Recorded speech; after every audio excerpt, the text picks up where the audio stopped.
विधानसभा उपचुनाव में नामांकन के आखिरी दिन सूबे का सियासी पारा चढ़ गया। बीजेपी और कांग्रेस के उम्मीदवारों ने नामांकन के बहाने शक्ति प्रदर्शन किया, अपनी अपनी जीत के दावे किए। इस दौरान राज्य के पूर्व गृह मंत्री नरोत्तम मिश्रा भावुक नजर आए। नरोत्तम मिश्रा को इस सीट से टिकट मिलने की उम्मीद थी, लेकिन सियासी बिसात ऐसी बिछी कि दतिया उनके हाथ से निकल गया। ये रिपोर्ट देखिए।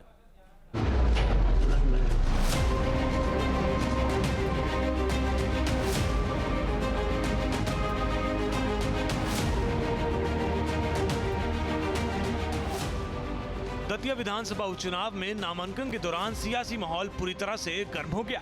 एक तरफ जहां बीजेपी और कांग्रेस ने नामांकन के बहाने शक्ति प्रदर्शन किया, वहीं राज्य के पूर्व गृह मंत्री और बीजेपी के कद्दावर नेता नरोत्तम मिश्रा का दर्द साफ नजर आया।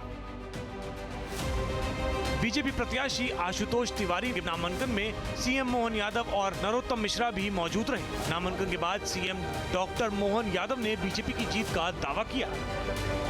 उपचुनाव दतिया का यहाँ हमारे प्रत्याशी श्री आशुतोष तिवारी जी के लिए मैं, मेरे साथ प्रदेश अध्यक्ष हेमंत खंडेलवाल जी, हमारे यहाँ के वरिष्ठ नेता पूर्व मंत्री श्रीमान नरोत्तम मिश्रा जी और सब मित्रों के साथ हमने उत्साह के साथ नॉमिनेशन फॉर्म भी जमा किया, सभा भी की और पूरी ताकत के साथ भाजपा चुनाव जीतने के लिए आगे बढ़ रही है। डबल इंजन का मामला है, केंद्र में मोदी सरकार और बीजेपी सरकार मध्य प्रदेश में, क्या कुछ मुद्दे? निश्चित रूप से यहाँ भी डबल इंजन रहेगा।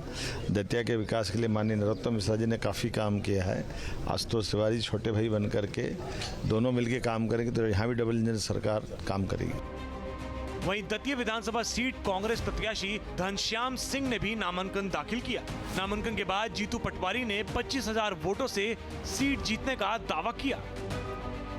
मैं पूरे मध्य प्रदेश की जनता की ओर से दतिया की जनता का आभार व्यक्त करता हूं कि जिस तरीके का वो प्रतिसाद दे रहे हैं, वो मैं मानता हूं कि 25,000 वोट से कांग्रेस की हाथ के पंजे की ये सीट निकलेगी। कांग्रेस बेशक जीत का दावा कर रही है, एकजुटता की बात कह रही हो, लेकिन सीएम मोहन यादव ने कांग्रेस की एकता के दावों पर करारा प्रहार किया है। कांग्रेस के तमाम नेता आज दतिया में थे, कह रहे थे कि एकजुटता के साथ चुनाव लड़ रहे हैं। हमको मालूम है, थोड़े दिन पहले ही वो स्लीपर सेल किसको बता रहे थे। कांग्रेस के कुनबे में जो फूट फजिए थे, आज वो फार्म भरने में तो इकट्ठे जा नहीं पाए। कांग्रेस के जो दावेदार थे उनमें से अवधेश नायक जी या राजेंद्र भारती जी ये फार्म भरने के लिए क्यों खड़े नहीं हुए, ये अपने आप में बता रहे हैं कि इनकी एकता नहीं है। दतिया से नरोत्तम मिश्रा का टिकट काटने पर नरोत्तम मिश्रा के समर्थकों ने शुरू में खूब हंगामा किया, लेकिन पार्टी आलाकमान के दबाव में विरोध के सुर दबा दिए गए।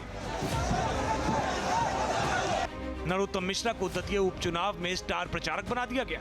ऐसे में जब नामांकन के दौरान रैली हुई तो मंच पर बोलते हुए नरोत्तम मिश्रा अचानक भावुक होकर रो पड़े।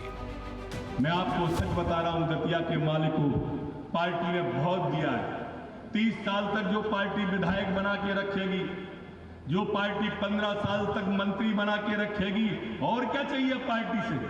रात दिन भाजपा की सेवा करके, पूरी सेवा करके, मनसा वाचा कर्मणा, एक एक कार्यकर्ता प्राण झोंक देगा आशुतोष भैया के लिए। प्राण झोंक दिए जाएंगे आशुतोष भैया के लिए। ये भ्रम और मुगालते में कोई नहीं रहे कि कोई कार्यकर्ता घर बैठेगा। 16 तारीख से स्वयं यहीं पे डेरा जमाएंगे सारे कार्यकर्ताओं के साथ में। मेरे दतिया के माल को एक एक दरवाजे पर अपना शीश नवाऊंगा, एक एक गांव के अंदर जाऊंगा और आशुतोष को जिताऊंगा। धन्यवाद। दरअसल नरोत्तम मिश्रा का ये दर्द स्वाभाविक है। नरोत्तम मिश्रा का पूरा भरोसा था कि चुनाव लड़ेंगे, लेकिन अचानक टिकट आशुतोष तिवारी को मिल गया। नरोत्तम मिश्रा ने 1990 में पहली बार डाबरा सीट से चुनाव लड़ा और विधायक बने। साल 1998 और 2003 में भी वे दोबारा सीट से जीते। परिसीमन के बाद उनकी सीट बदल गई। नरोत्तम मिश्रा ने दतिया को अपनी कर्मभूमि बनाया। 2008 में दतिया से चुनाव लड़े और विधायक बने। 2018 तक दतिया सीट से लगातार 3 बार विधायक बने। 2023 में 7,500 के अधिक वोटों से हार गए। कांग्रेस उम्मीदवार राजेंद्र भारती ने हराया था उनको। मध्य प्रदेश की सियासत के पूर्व गृह मंत्री नरोत्तम मिश्रा को बीजेपी का संकट मोचक भी कहा जाता रहा है, लेकिन सियासत ने ऐसी करवट ली कि वो अपनी परंपरागत सीट दतिया से टिकट तक नहीं पा सके। दतिया में उपचुनाव 30 जुलाई को होगा। ये सीट बीजेपी और कांग्रेस के लिए नाक का सवाल बन गई है और नरोत्तम मिश्रा के राजनीतिक भविष्य का भी। Team news nation. आपके मोबाइल पर तुरंत आएगी ब्रेकिंग न्यूज। स्क्रीन पर सबसे पहले दिखेगी बड़ी खबर। देश दुनिया की हर खबर एक जगह। अब आपके मोबाइल पर तुरंत फटाफट इंस्टॉल कीजिए न्यूज नेशन ऐप और रखिए खुद को अपडेट।